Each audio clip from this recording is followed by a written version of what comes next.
और इजराइल ने अपने नागरिकों के लिए अब एक नई एडवाइजरी जारी कर दी है और इस एडवाइजरी के मुताबिक ये कहा है कि मिस्र और जॉर्डन को तुरंत छोड़ दें। साथ ही इजरायली नागरिकों से इन दो देश की यात्रा न करने की चेतावनी जारी की गई है। मिस्र जॉर्डन की यात्रा करने से बचा जाए, मिस्र जॉर्डन की यात्रा न की जाए।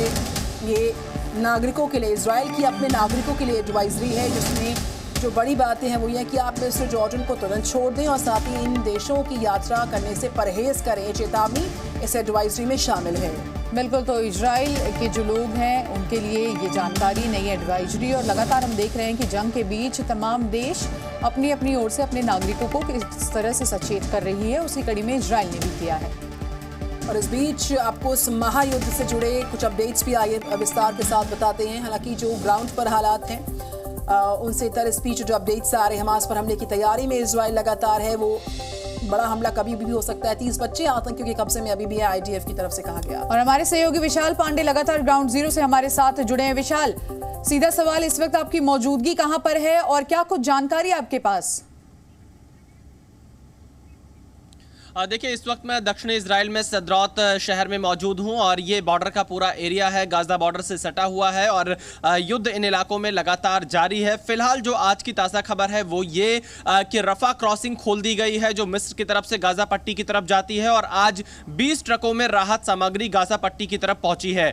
कल रात हमास ने जिन लोगों को बंधक बनाया था, दो जो अमेरिकी नागरिक थे उनको छोड़ा था और फिलहाल यहां पर कुछ इलाकों में अभी भी इजराइल लगातार बमबारी कर रहा है जो हमास के आतंकी ठिकाने हैं गाजा पट्टी में। लेकिन इस बात की उम्मीद जताई जा रही कि कतर और मिस्र, ये दो ऐसे देश हैं जो लगातार बंधकों को छुड़ाने के लिए मध्यस्थता कर रहे हैं, क्योंकि अभी भी लगभग 200 की संख्या में बंधक हमास के कब्जे में हैं, जिसमें इजरायली नागरिक हैं और विदेशी नागरिक भी मौजूद हैं। इसके अलावा हालांकि संयुक्त राष्ट्र की तरफ से यह कहा जा रहा है कि 20 ट्रकों का राहत सामग्री गाजा पट्टी में पहुंचना पर्याप्त नहीं है, इसकी संख्या बढ़ानी होगी। लेकिन फिलहाल 20 ट्रक राहत सामग्री ही गाजा पट्टी में पहुंची हुई है और आज युद्ध का 15वां दिन है। इजराइल इस युद्ध को बिल्कुल भी रोकने के लिए तैयार नहीं है, क्योंकि अभी भी हमास के आतंकी ठिकानों को इजराइल की तरफ से निशाना बनाया जा रहा है, हमास के आतंकियों को मारा जा रहा है। लगभग 1000 की संख्या में अब तक हमास के आतंकियों को इजराइल ने मार गिराया है, क्योंकि हमास ने इजराइल के 1400 नागरिकों की हत्या की है और इसके साथ ही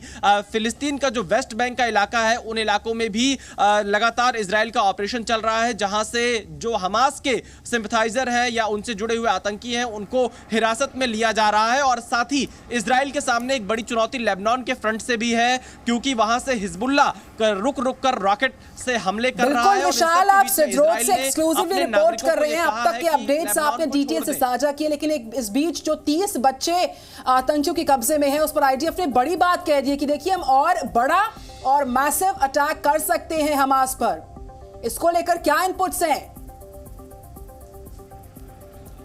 देखिए, यहां पर इजराइल डिफेंस फोर्सेस की तरफ से पूरी तैयारी है कि कैसे हमास के जो आतंकी ठिकाने हैं उनको टारगेट करना। एक तरफ हवाई हमले किया जा रहा है, दूसरी तरफ यहां ग्राउंड ऑपरेशन के लिए इजराइल डिफेंस फोर्सेस तैनात है। जो रिजर्वियर हैं उनको बुला लिया गया, लगभग 3 लाख की संख्या में। यहां फिलहाल पॉलिटिकल सिग्नल का इंतजार इजरायली डिफेंस फोर्स कर रही है कि सरकार की तरफ से अगर उन्हें परमिशन मिलती है तो वो गाजा पट्टी के अंदर घुसेगी और हमास के जितने आतंकी हैं उनको मार देगी, क्योंकि उत्तरी गाजा में जो लोग रहते थे उनको उत्तरी गाजा खाली करने का समय इजराइल की तरफ से दिया गया था कि वो दक्षिणी गाजा की तरफ चले जाएं। फिलहाल अधिकतर इलाका उत्तरी गाजा का खाली है और उन इलाकों में हमास के आतंकी ठिकाने हैं, हमास के आतंकी मौजूद हैं। जो टनल्स बनी हुई हैं उसमें हथियार छिपाए गए हैं हमास की तरफ से। तो इजराइल की सेना एक बड़े ग्राउंड ऑपरेशन के लिए तैयार है, इजराइल डिफेंस फोर्स की तरफ से यह कहा जा रहा है। लेकिन सरकार की तरफ से जब अनुमति मिलेगी उसके बाद ही गाजा पट्टी के अंदर इजराइल की सेना घुसेगी। Z News।